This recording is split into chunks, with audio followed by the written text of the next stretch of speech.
nature and humans, we will be destroying ourselves.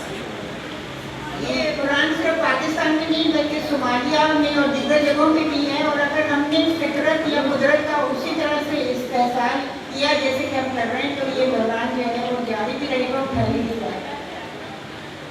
We can also see that the climate crisis clearly shows the inequalities in this world.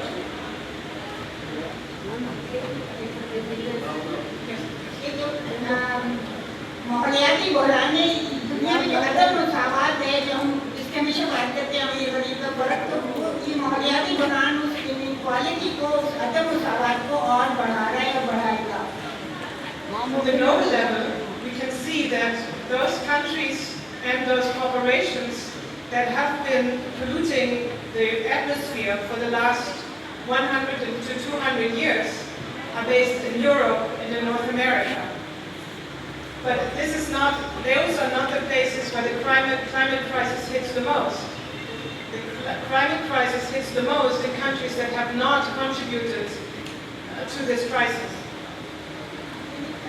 पिछले 100 साल से जो मुल्क सनदी तरक्की कर रहे थे, जिनकी वजह से ये सब कुछ हुआ है, तो उनको उनसे ज़्यादा हम जैसे मुल्कों को इसका सामना करना पड़ रहा है। यानी हम लोगों ने जो इंडस्ट्रियल तरक्की में वो सब कुछ नहीं किया था, पोल्यूशन और सब, वो सारा सामना अब हमें, उसका नतीजा हमें भुगतना पड़ा। यानी जो अमीर मुल्कों ने तरक्की की, सनती मुल्कों ने, उसका नतीजा हम गरीब मुल्कों को भुगतना पड़ा।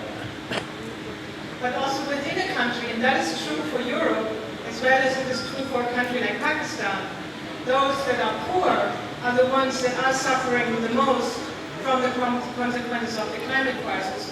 The rich here in Pakistan, they have been managing to protect themselves against the flood from everything that I've heard so far from you quite well. But it's been the poor that are suffering. The same goes for European societies.